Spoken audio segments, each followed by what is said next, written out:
भेट दिली कैलास मंदिराला, लेण्या बघितल्या, फोटो टिपून परत आलो. बहुतांश लोकांचा हाच असतो दिनक्रम, नाही का?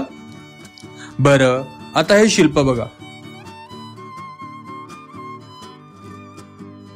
पडला प्रश्न, किती वर्ष लागली असतील या शिल्पांना, या कैलास मंदिराला, या लेण्यांना घडायला?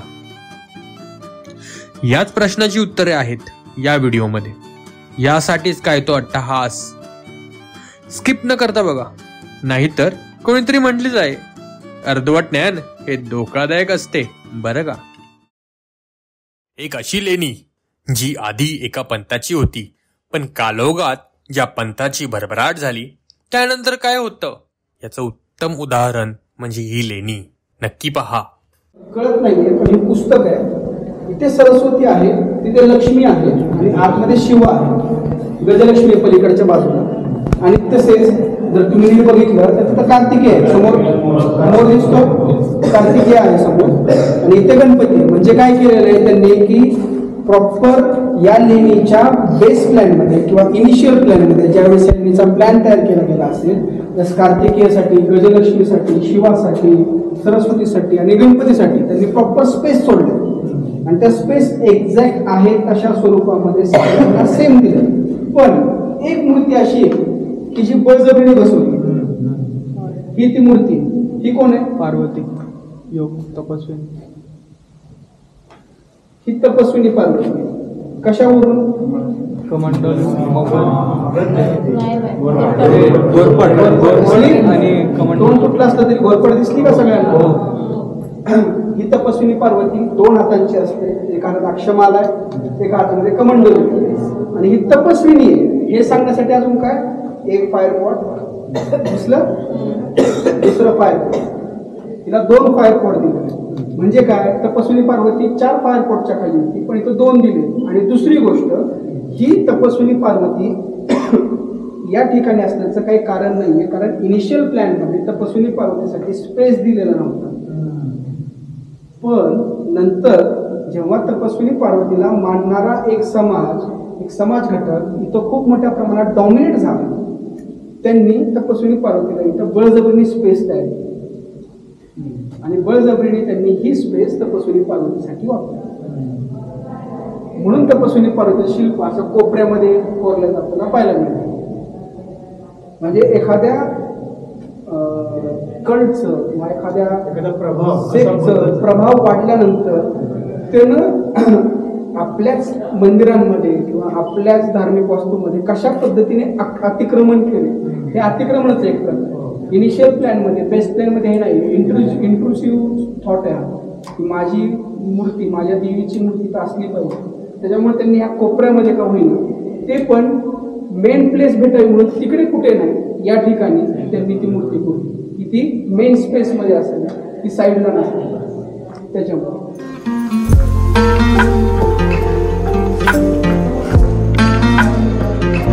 Tiger face.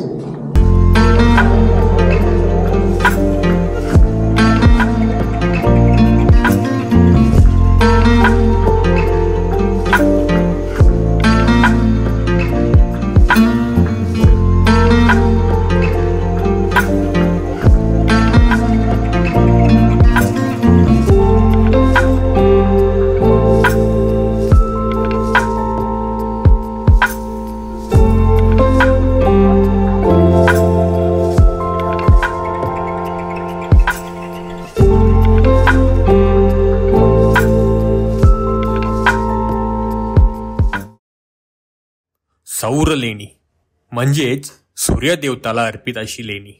बहुतांश पुस्तकांमधून, मालिकांमधून, सिनेमामधून, पुराणांमधून आपल्याला माहीत असलेलीच देवता म्हणजेच सूर्यदेवता. तसं तर थोडं घरातून बाहेर डोकवलं दिवसा तरी होणारं प्रथम दर्शन ते म्हणजेच सूर्यदेवाचं. त्यांची अशी ही लेणी. चला जाणून घेऊया या लेणीची माहिती.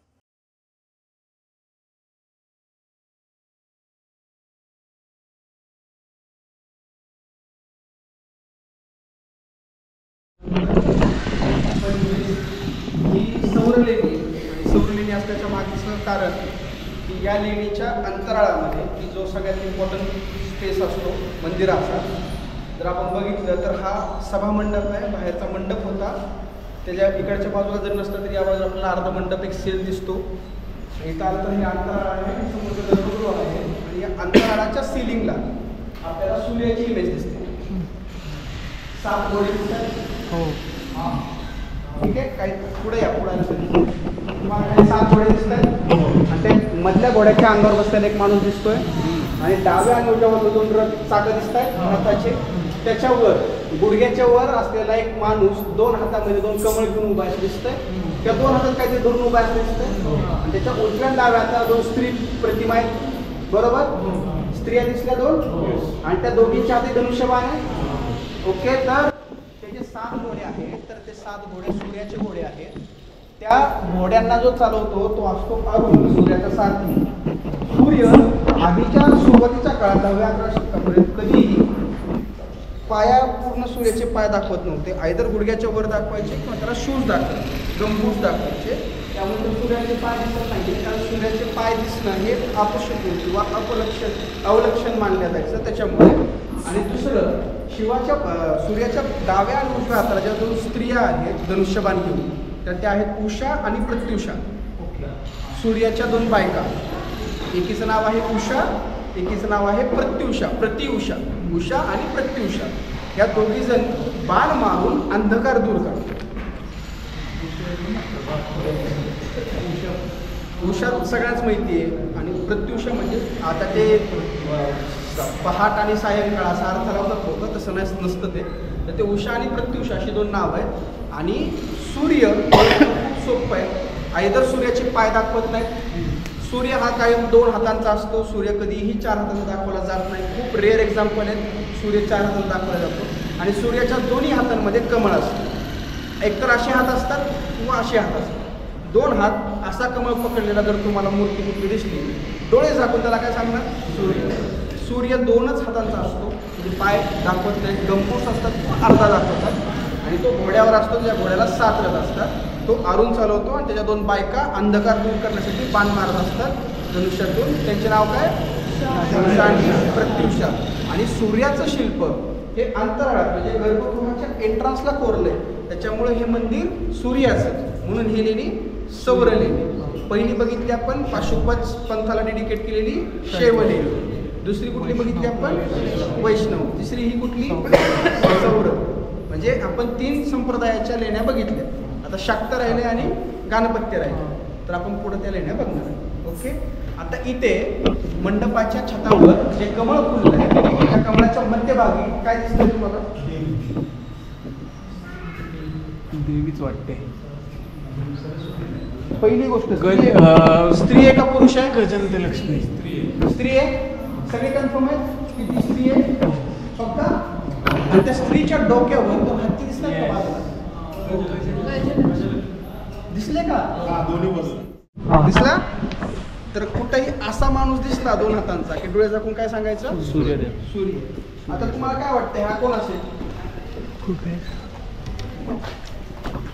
किती हातांचा आहे? स्त्री आहे का पुरुष आहे? पुरुष आहे. 2 हातांचा आहे. 2 हात दिसत आहेत. शरीराची रचना कशी आहे? पोटबेली आहे, मडक्यासारखं पोट आहे आणि त्याच्या हातामध्ये पिशवी आहे. आकार कुठले असल्यामुळे लक्षात येत नाही, ही मुंगूस पिशवी आहे. मुंगूस पिशवी, मोठं पोट असलेला कुठला देव आहे? ज्याला माहित नाही त्यांच्यासाठी सांगतो की जो मोठ्या पोटाचा, पोटबेलीचा आणि मुंगूस पिशवी घेऊन असतो आपल्या हातामध्ये, तो कुबेर असतो. आपण जे म्हणतो धनाची देवता कुबेर, तर हे कुबेराचं शिल्प. लेणी क्रमांक 21 ही लेणी रामेश्वर गुफा नावाने प्रसिद्ध आहे. भव्य असा नंदी मंडप इथे पाहायला मिळतो. तसेच उत्कृष्ट दर्जाचे शिल्प, अगदी सखोल माहिती पुरवणारी चित्रांकने या पुढे तुम्हाला या व्हिडिओमध्ये दिसणार आहेत. नक्की पहा.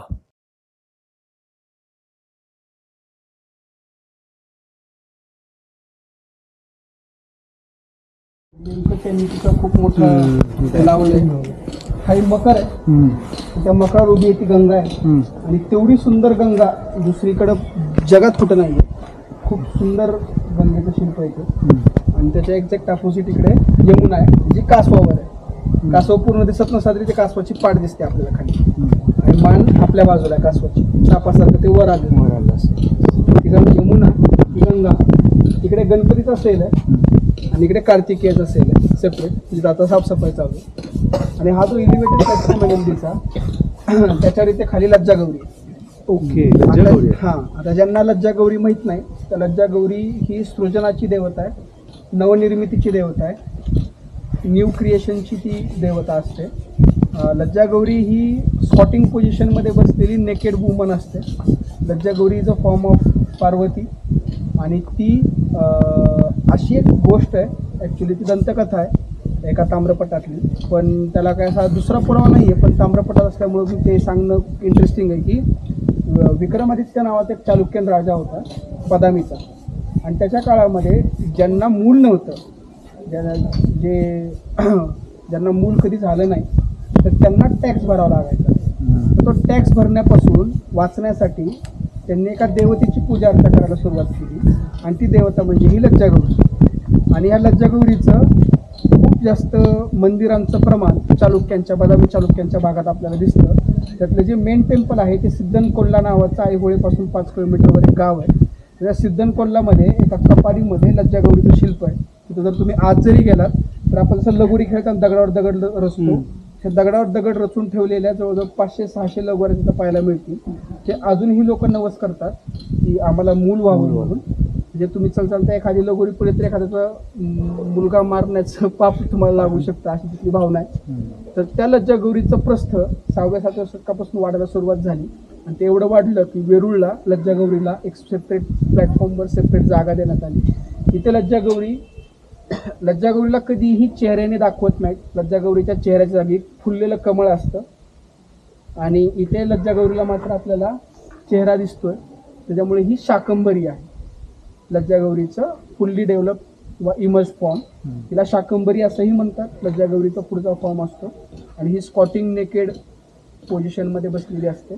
याच्या बाजूला शिल्प ती फुटली आहेत, दुर्दैव आहे आपलं, पण बटूक भैरवाची शिल्प आहेत. आणि बटूक भैरव हा पळण्याच्या पोझिशनमध्ये असतो, त्याच्यामुळे आपल्याला लक्षात येतं. त्याचे फक्त पाय राहिले, त्या पायावरून आपल्याला कळतं की तो बटूक भैरव आहे.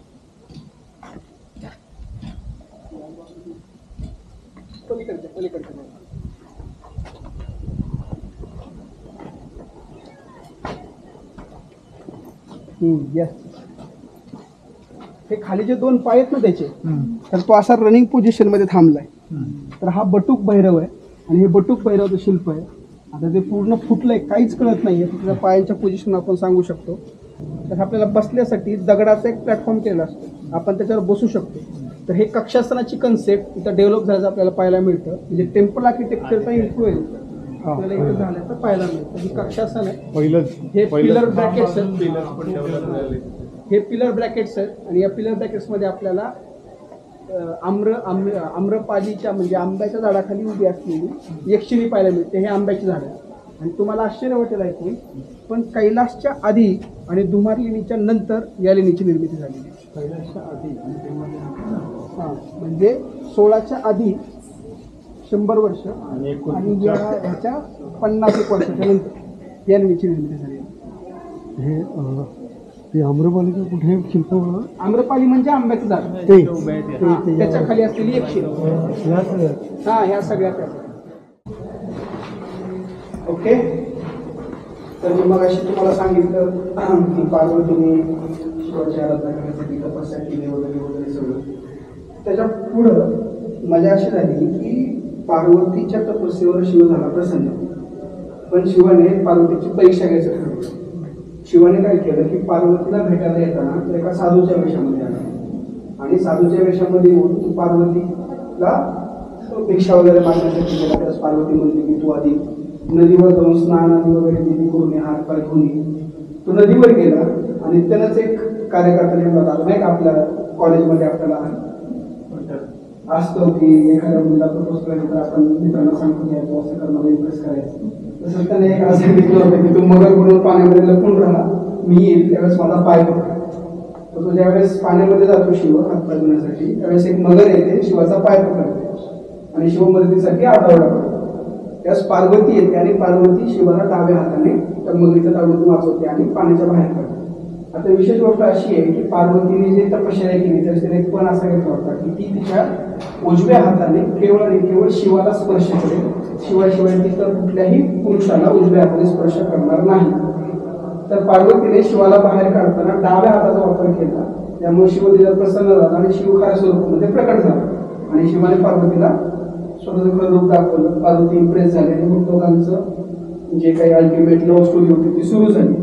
पण अडचण इथं अशी आली की कदाचित ते त्याही वेळेस प्रेमविवाहाला मान्यता वगैरे नसावी, त्याच्यामुळे लव्ह मॅरेजला परमिशन घेण्यासाठी आता शिवाकडे तर वडीलधारक कोण नव्हतंच, म्हणून तर त्याच्या दुसऱ्या दोस्ताला सांगितलं जो वयाने वयस्कर होता तो म्हणजे ब्रह्म.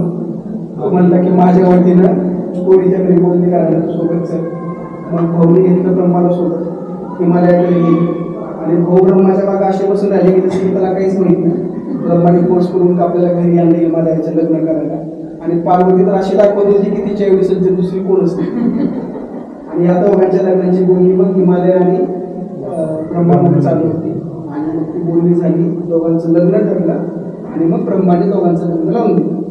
आता मी तुम्हाला जी लव्ह स्टोरी पूर्ण सांगितली ती सगळी इथं डिपिक्ट केली, सगळी इथं कोडली. एकूण एक गोष्ट मी जी सांगितली, ही पार्वती आहे, ही तपश्चर्या करते. आता तिकडे बसलेल्याला दिसणार नाही, इथं तुम्ही बसलं तुम्हाला दिसेल. एक अग्निकुंड आहे इथे, हे दुसरा अग्निकुंड इथे, हे तिसरा अग्निकुंड इथे, हे चौथा अग्निकुंड. तर ही तपस्विनी पार्वती जी शिवासोबत लग्न करण्यासाठी तपस्या करते. इथं शिव येतोय कानपट्या जे म्हणतो ना आपण, जसे कान असे लांब असतात कानाच्या पाळ्याखाली, तर त्या स्वरूपामध्ये एका साधूच्या वेशामध्ये शिव आलाय पार्वतीकडे. पार्वतीने त्याला सांगितलं नदीवर जायला. ज्यावेळेस नदीवर जातो त्यावेळेस हा कानपट्या असलेला हा साधू नदीवर गेलाय, त्याचा पाय एका मगरीने पकडला. करेक्ट. पण या साधूला ह्या पार्वतीने बाहेर काढलंय, पण डाव्या हाताचा वापर. त्याच्यामुळे शिवाने स्वतःचं खरं रूप प्रकट केलं आणि तो प्रकट झाला. आणि त्याच्यानंतर ह्या दोघांनी एकमेकांना जे काय असेल ते एक्सेप्टन्स वगैरे त्यांचं जे काही प्यार हुआ इकरार हुआ झालं सगळं. आणि मग हा भोगीला बोलणी घालण्यासाठी ब्रह्माला घेऊन हिमालयासोबत इथे ब्रह्म आहे, हा शिव त्याच्या मागे लपून बसलाय जसं की त्याला काहीच माहित नाहीये. हा हिमालय आहे आणि ही पार्वती आहे जी मागेला अजून उभा आहे. आणि ह्या दोघांमध्ये बोलणं झालं, दोघांचं लग्न करून द्यायचं. आणि मग या दोघांचं लग्न झालं त्यावेळेस ही पार्वती हा शिव त्यांच्यामध्ये कन्यादान जो करतोय, जर नीट बघितलं तुम्ही, जो कन्यादान करतोय तो हिमालय आहे. इथे जो बसला यज्ञगिरी करतोय हा ब्रह्मा आहे. इथे हा पार्वती माग उभा आहे तो विष्णू आहे. इथं खाली काही शिवाचे गण आणि शिवाचे मित्र वगैरे सगळेजण इथे उभा आहेत.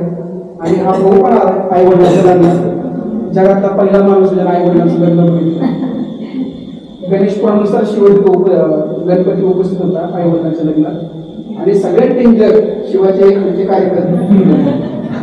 आता ह्याच्यामध्ये एक खूप इंटरेस्टिंग कॅरेक्टर आहे. यांनी मुखवटे घातले, याला मुखवटे घेतले. एकाने पोटाला मुखवटा लावलाय, एकाने तोंडाला मुखवटा लावलाय.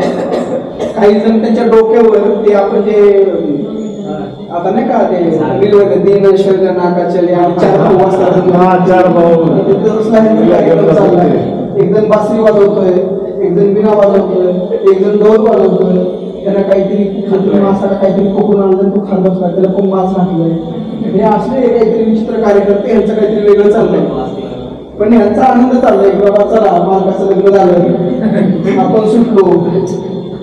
तर हे शिवाची पूर्ण लव्ह स्टोरी कोरली जी तो स्टार्ट होते मिड पॉईंट एंड पॉईंट.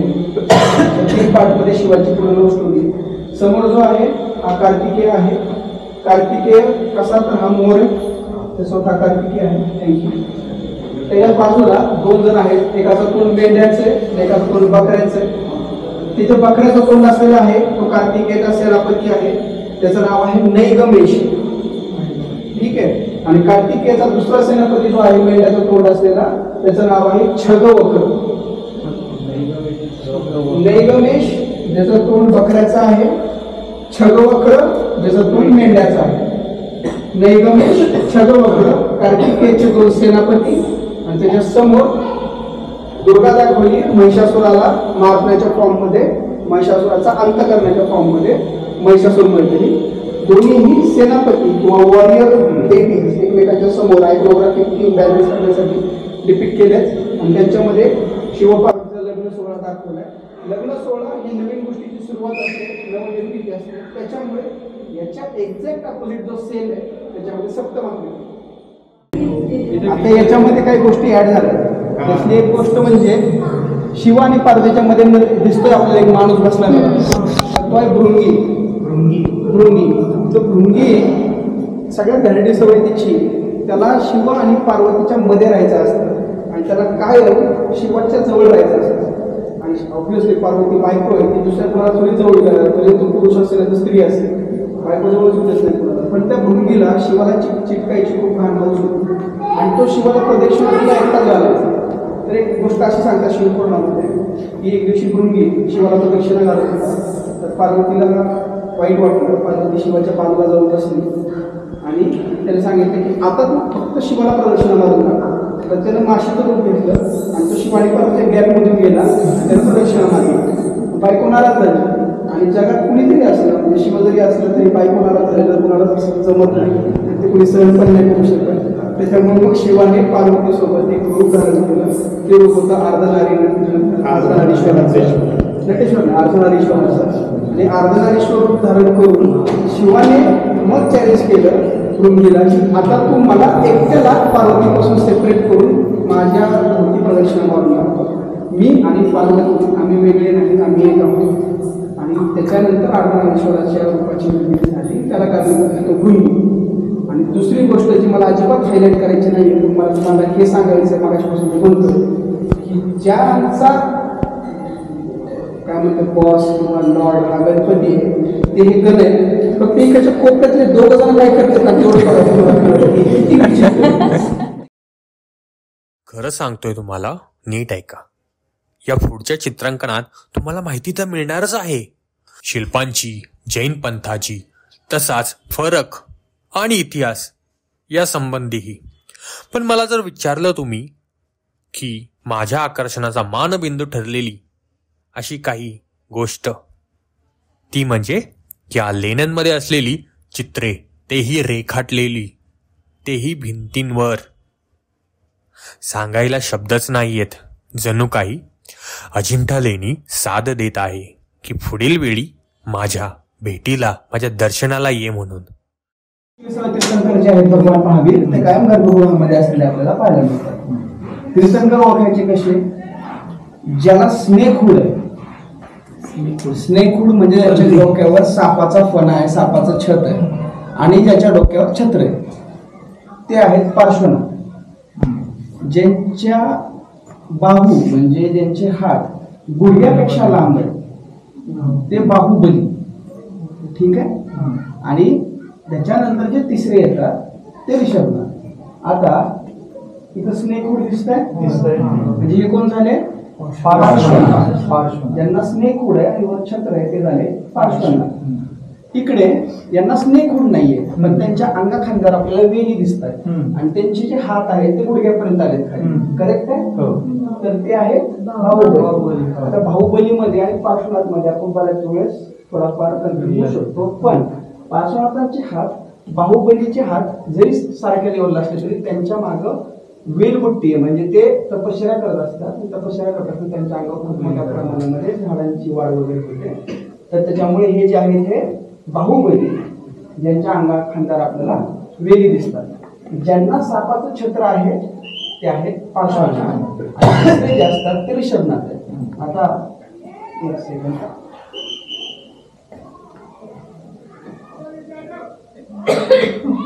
इथं तर नाहीये, पण ऋषभनाथ ओळखणं फार सोपं आहे. हे पण महावीर आहे. ऋषभनाथ ओळखणं फार सोपं आहे. ऋषभनाथ कसे ओळखायचे? ज्यांचे केस खांद्यावर मोकळे सोडलेले असतात. ओके. जसे हे बाहुबलीचे, ठीक आहे, त्यांचे केस खांद्यावर आपल्याला सोडलेले दिसतात, तर ते ऋषभनाथ. आता तीर्थंकरांचे ज्या प्रकारे आपल्याला तीर्थंकर दिसतात, हे 3 त्यांचे अटेंडंट ज्यांना आपण यक्ष आणि यक्षिणी म्हणतो ते सुद्धा खूप महत्वाचे. जसं बाहुबली जे आहेत, बाहुबलीचे अटेंडंट आहे त्याचं नाव आहे ब्राह्मी किंवा ब्रह्मी. तर जी ब्राह्मी लिपी आहे तर ब्राह्मी लिपीचे जनक त्या ब्रह्मीला मानतात, ती यक्षिणी. किंवा आता हे पार्श्वनाथ आहे, तर पार्श्वनाथ जर तुम्ही बघितलं तर ही खालची लेडी फिगर आहे ना, तिने हातात छत्र धरलंय बघा, म्हणजे मागे कांदा आहे तिच्या आणि डोक्यावर छत्र आहे, तर ती आहे पद्मावती. ठीक आहे. पद्मावतीची पूजा का केली जाते जैन धर्मामध्ये? तर साप जर चावला तर सापाच्या विषावर उतारा व्हावा आणि सापांपासून आपलं रक्षण व्हावं, सर्पदंशापासून आपली सुटका व्हावी म्हणून पद्मावतीची पूजा केली जाते. त्याच्यानंतर ह्या पद्मावतीचा जो यक्ष असतो तो यक्ष आहे धर्मेंद्र यक्ष. आता धर्मेंद्र यक्षाचं एक विशेष आहे. धर्मेंद्र नावाचा यक्ष आणि पद्मावती नावाची यक्षिणी हे दोघं पूर्वीच्या जन्मी होते साप. आणि कमथ नावाचा एक जादूगार होता, त्याने ट्रॅप टाकला होता आणि त्या ट्रॅपमध्ये हे 2 साप अडकले. त्यावेळेस पार्श्वनाथांनी या 2 सापांची त्या ट्रॅपमधून सुटका केली, जादूगाराच्या ट्रॅपमधून. आणि ज्या वेळेस हे दोघं मेले आणि यांनी पुन्हा जन्म घेतला तर त्यांनी जन्म घेतला धर्मेंद्र यक्ष आणि पद्मावती यक्षिणी या नावाने. आणि हे दोघंही लॉयल झाले पार्श्वनाथांना. ज्यावेळेस पार्श्वनाथ तपश्चर्या करत होते त्यावेळेस तपश्चर्या करत असताना त्या पार्श्वनाथावर त्या कमथ नावाच्या राक्षसाने किंवा त्या जादूगाराने हल्ला केला. आणि ज्यावेळेस त्यांना हल्ला केला त्यावेळेस त्या कमथ जादूगाराची मदत केली उदरभक्ष यक्ष नावाच्या एका यक्षाने. आणि ह्या दोघांना हरवून यांच्यापासून पार्श्वनाथाला वाचवण्याचं काम केलं धर्मेंद्र नाही बरं का, धर्मेंद्र आणि पद्मावती दोघांनी. आता हे पार्श्वनाथ आहे, ही पद्मावती आहे, हा धर्मेंद्र आहे, हा उदरभक्ष आहे. उदरभक्ष म्हणजे त्या पोटामध्ये आपल्याला तोंड दिसतंय तर ठीक आहे. हा उदरभक्ष यक्ष आणि हा धर्मेंद्र. आता हा धर्मेंद्र पहिल्यांदा चाकूने हल्ला करतो, नंतर हा आकाशामध्ये उडून हातात दगड घेतो, दगड फेकतोय, नंतर हा इथे येतोय आणि हा त्यांच्या अंगावर वेगवेगळ्या वस्तू जादूने तयार करून फेकण्याचा प्रयत्न करतोय. परत हा इथे सिंहावर बसून येतो आणि सिंह त्यांच्या अंगावर घालण्याचा प्रयत्न करतो. म्हणजे तो वेगवेगळ्या पद्धतीने पार्श्वनाथावर हल्ला करण्याचा प्रयत्न करतो. आणि हा धर्मेंद्र आणि ही पद्मावती हे दोघेही जण पार्श्वनाथाचे रक्षण करतात त्या 2 राक्षसांपासून. एवढं सिंपल. परत जर आपण ऋषभनाथांचे यक्ष आणि यक्षिणी बघितले तर ते आहेत हत्तीवर बसलेला मतंग नावाचा यक्ष, ज्याला आपण इंद्र म्हणतो, जो हत्तीवर बसलेला असतो. आणि त्याच्यासोबत आंब्याच्या झाडाखाली बसलेली अंबिका. 2च यक्ष आहेत. म्हणजे काय, एक आहे मतंग जो हत्तीवर असतो आणि दुसरी अंबिका जी आंब्याच्या झाडाखाली असते. हे ऋषभनाथाचे 2 अटेंडंट. आणि जे बाहुबली आहे त्या बाहुबलीची एक अटेंडंट आहे, ती आहे चक्रेश्वरी नावाची एक देवी आणि ब्रह्मी जिला ब्राह्मी लिपीचं जनक मानलं जातं. चक्रेश्वरी जिच्या हातामध्ये चक्र आहे. बस. आता याच्यामध्ये सगळ्यांची जेवणं झाली आहेत, सगळ्यांच्या डोळ्यावर झोप आहे, सगळं मला माहिती आहे. पण आपल्याला जर पुढच्या 4-5 लेण्या बघायच्या असतील तर ह्या गोष्टी आपल्याला माहित असणं गरजेचं आहे. त्यामुळे थोडं रिपीट करतो, कारण या लेण्या खूप सुंदर आहेत, पेंटेड आहेत आणि इंटरलिंक आहेत, म्हणजे कनेक्टेड आहेत त्या आतमधून एकमेकांना. तर आतमध्ये गेल्यानंतर ऑलरेडी ते सगळे कनेक्टेड असल्यामुळं मला तिथं बोलता येणार नाही. ऑलरेडी खूप गर्दी आहे आतमध्ये, तर तिथं मी या गोष्टी सांगितल्या सगळ्या त्या कानामध्ये घुमतील, व्यवस्थित तुम्हाला ऐकू येणार नाही. त्याच्यामुळे एकदाच फक्त थोडक्यात रिपीट करतो. 3च पार्श्वनाथ आहेत. बाहुबली ज्याचे हात गुडघ्यापर्यंत लांब असतात, ज्याच्या अंगावर मेंढी असतात किंवा नसतात, पण लक्षात काय ठेवायचं की ज्याचे हात लांब असतात, आजानुभव. दुसरे त्या बाहुबलीचे अटेंडंट कोण, चक्रेश्वरी नावाची देवी जी आपलं चक्र घेऊन असते. आणि ब्रह्मी जी ब्राह्मी लिपीची जनक मानली जाते, किंवा सरस्वती जिच्या हातामध्ये पुस्तक असतं अशा स्वरूपात ब्रह्मी. एक क्लिअर झालं. दुसरं पार्श्वनाथ काय असतं, त्यांची ओळख कशी ओळखायची, स्नेकवूड असतो, साप असतो डोक्यावर. त्यांचे 2 यक्ष आणि यक्षिणी कोण आहे, पद्मावती यक्षिणीचं महत्व काय, सापावरती औषध. तुमच्या खाली ती पद्मावतीच्या पायाखाली बघा दिसते का, ती नागिन आहे आणि तिची सर्वंट आहे पद्मावती. दिसली का ती नागिन खाली शेपटी सारखं तिचा अर्ध शरीर अँथ्रोपोमॉर्फिक फॉर्म आहे. ठीक आहे, ती पद्मावती अधर्मेंद्र यक्ष. आणि पार्श्वनाथांवर कायम हल्ला कुठला जादूगार किंवा राक्षस करत असतो? कमथ नावाचा एक राक्षस आहे, तो त्यांना त्रास असतो. त्याला मध्ये उदर होतो. उदरभक्ष यक्ष, उदर म्हणजे पोट, पोटाने सुद्धा जो खाऊ शकतो, उदरभक्ष यक्ष. हे झालं पार्श्वनाथ. आता तिसरे ऋषभनाथ. ऋषभनाथ कसे ओळखायचे? खांद्यावर असतात. त्यांच्या यक्षाचं नाव काय? जो हत्तीवर असतो? मतंग. आणि त्यांच्या यक्षिणीचं नाव काय? जे आंब्याच्या झाडाखाली बसलेली असते? अंबिका. संपलं. अख्खी जैन देवी माझ्याशिवाय तुम्ही बघू शकता. एवढं सोपं आहे. जेवढं आपण बोललो एवढं सगळं पेंटिंग मध्ये पण आहे, एवढं सगळं शिल्पामध्ये आहे. याच्यापेक्षा वेगळी शिल्प एखाद दुसरं असलं तर असतं, नाहीतर नाही. हे समोर जे आहेत ते महावीर आहे, ते पण ओळखायला आले पाहिजे ना. महावीर सोपेच आहेत ना, ते असेच बसलेले अशा स्वरूपात. म्हणजे भगवान महावीर, गौतम बुद्ध. आणि सकाळी मी तुम्हाला सांगितलं बघा, आजीविक नावाचा नास्तिक संप्रदाय ज्यासाठी सगळ्यात पहिल्या लेण्या पडल्या, त्या संप्रदायाची स्थापना करणारा मख्खली गोशाला, हे तिघही एकाच काळात एकाच वेळेस एकाच भारतामध्ये जन्मले. म्हणजे एकाच वेळेस आजीविक संप्रदाय पण होता, बुद्धिझम पण सुरुवात झाली होती, जैनिझम पीक होत. हे फार इंटरेस्टिंग. हे एकाच वेळेस भारतामध्ये. महावीर जैन आणि गौतम बुद्धांचा कालखंड एकच आहे. आणि हा मख्खली गोशाला पण त्याच वेळेस होता. म्हणजे असं नाही की भारतात फक्त बुद्धिझम किंवा जैनिझम होतं, तर काही लोकल सेक्ट पण होते, काही लोकल संप्रदाय पण होते. साजीविक संप्रदाय आहे जो नास्तिक होता, तो बुद्धांचाही नव्हता, जैनांचाही नव्हता, किंवा वैदिक त्यावेळेस जे होतं त्यांचाही नव्हता, तो नास्तिक होता. अशा पद्धतीचे छोटे मोठे संप्रदाय त्यावेळेस होते. ओके, समजलं? आता आपण आज जाऊ, एक एक गोष्ट हळूहळू बघत फील करत जाऊ. जैन लेण्या खूप सुंदर आहेत. इसवी सनाच्या 10व्या शतकापासून ते 12व्या शतकापर्यंत या जैन लेण्या निर्माण झालेल्या आहेत. भारतामध्ये 12व्या शतकानंतर कुठंही एवढ्या भव्य जैन लेण्या निर्माण झालेल्या नाही. या जैन लेण्यांची सिलिंग, या जैन लेण्यांच्या भिंती ह्या पेंटेड आहेत. इथे पार्श्वनाथ, भगवान महावीर, ऋषभनाथ आणि बाहुबली या चौघांना खूप मोठ्या प्रमाणामध्ये क्रेडिट, श्रेय किंवा स्थान देण्यात आलेलं आहे. त्यांची इथं पूजा आता फार मोठ्या प्रमाणामध्ये होते. आणि ही लेणी इंटरलिंक आहे दोन लेण्यांना, आपण पलीकडून देतो. त्यामुळे निवांत मस्त बघत फील घेत, फोटो काढत, आरामात. काही समजलं नाही, एखादी एकशिणी ओळखणं जमलं नाही, एखादा पार्श्वनाथ किंवा बाहुबली किंवा ऋषभनाथ ओळखायला थोडंसं अवघड गेलं तर आवर्जून विचारा.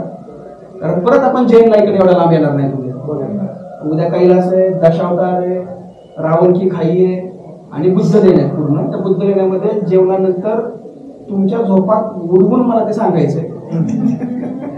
आणि मी एवढ्या चॅलेंज सांगतोय की मी 10 पेक्षा जास्त वेळेस हेरिटेज वॉक आणले तर कुठलीच बॅच अशी नाही की जी बुद्ध लेण्यामध्ये झोपली नाही. आणि एखादं झोपत नाही. अर्ध्यापेक्षा जास्त लोक झोपतात. म्हणजे मी असं निवांत उभा राहतो, दोघं तिकडे डोलक्या मारतात, नंतर त्यांना कळत अरे काहीतरी झालंय, सगळे शांत बसले, मग त्यांची झोप उडते. हे आणि हे तुमच्यासोबतही उद्या होणार आहे. कारण बुद्ध आपण रिलेट करू शकत नाही. कारण त्यांच्या जातक कथा असतील, त्यांच्या पौराणिक कथा असतील, त्या आपण कधी ऐकलेल्या नसतात. ते रिलेट व्हायला आपल्याला जड जातं. त्यात तुम्ही एक्झॉस्ट झालेले असता, तुमची एक्झाम झालेली असते, कैलास झालेलं असतं, सगळं अट्रॅक्शन संपलेलं असतं, मेंटली एक्झॉस्ट झालेले असतात. त्यामुळे एकदम रिलॅक्स मोड मध्ये असते तुम्ही की काय सांगायचं ते सांगा, आमचं काम झालं.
तर हिंदू धर्माचा जो क्षेत्रपाल आहे, रक्षणकर्ता म्हणून आपण ज्यांच्याकडे बघतो, तो भैरव इथं कोरलाय. हा 4 हातांचा भैरव आहे. एका हातामध्ये चाकू आहे, एका हातामध्ये डमरू आहे, एका हातामध्ये खटवांग आहे. खटवांग म्हणजे एक लांब काठी असते, त्याच्यावर एक खोपडी लटकवलेली असते, त्या खोपडीमधून एक नाग बाहेर आलेला असतो. आपण ते उद्या बघूया. हे खटवांग आहे, डमरू आहे, चाकू आहे, कपाल आहे. आणि भैरव कसा ओळखायचा, तर भैरवाचं वाहन असतं कुत्रा. कुत्रा येतं. आणि हा भैरव क्षेत्रपाल म्हणून इथं कोरलाय, कारण इथून पुढे जैनांचं क्षेत्र सुरू झालं. ओके. त्याच्यामुळे हा भैरव इथं क्षेत्रपाल म्हणून कोरलेला. म्हणजे जैनांमध्ये सुद्धा भैरव हा क्षेत्रपाल. जे आपले एक मागाशी बोलणं होतं की भैरव इथं क्षेत्रपाल किंवा गार्डियन देवी, तर ते तसं हे एक्झाम्पल. येस.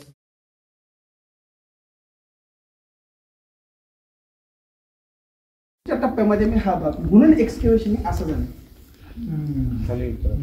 शिखर ते पाय एक्सकेव्हेशन हे असं होत नाही, हे असं होतं. Okay. Slope step by step. म्हणून कैलास जर आता तुम्ही बघितलं असतं तर कैलास असा आहे, कैलास असा नाही, कैलास असा आहे. ते स्टेप वाईज ते एक्सकेव्हेशन खाली होत गेलेलं. चिजल करत करत खालीपर्यंत आलोय, पण खालचा भाग मी अजून एक्सकेव्हेट केला नाही, चिजलिंग केलं नाही, मार्किंग करून अनवॉन्टेड मटेरियल मी बाहेर काढलं नाही. दुसरी गोष्ट, हा वरचा भाग मी पूर्णपणे बाहेर काढला. तिथं कलाकुसर वगैरे केली, मकर तोरण वगैरे तयार केलंय. वर मी काही शिल्प पण काढलेत, मालाधारी वगैरे. ओके. आणि हा जो चौकोनी ब्लॉक आहे ना, ह्याच्या बाजूचा अननेसेसरी मटेरियल मी काढून टाकलंय, फक्त हा चौकोनी ब्लॉक ठेवलाय. आणि माझ्याकडे काम काय आहे, माझ्याकडे फक्त दगड काढायचं काम आहे. आणि तुम्ही मला सांगितलं मला हा ब्लॉक पाहिजे, मी तेवढं ब्लॉक करायचं काम करून देतो.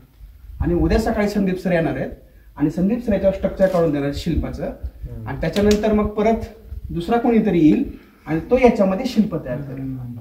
आपण जे मंदिरावर शिल्प बघतो ना, ते शिल्प कसे घडतात, मंदिरावरचे सोडून द्या, ते स्ट्रक्चरल असतं. लेनिनवर शिल्प अशा पद्धतीने कोरलं जातं. एक ब्लॉक काढला जातो वेगळा आणि त्याच्यानंतर या ब्लॉकवर शिल्पांची निर्मिती करण्यात. म्हणजे एक्सकेव्हेशन कशा पद्धतीने होतं, हे अशा पद्धतीने व्हर्टिकल एक्सकेव्हेशन, कैलासचं एक्सकेव्हेशन हे अशा पद्धतीने.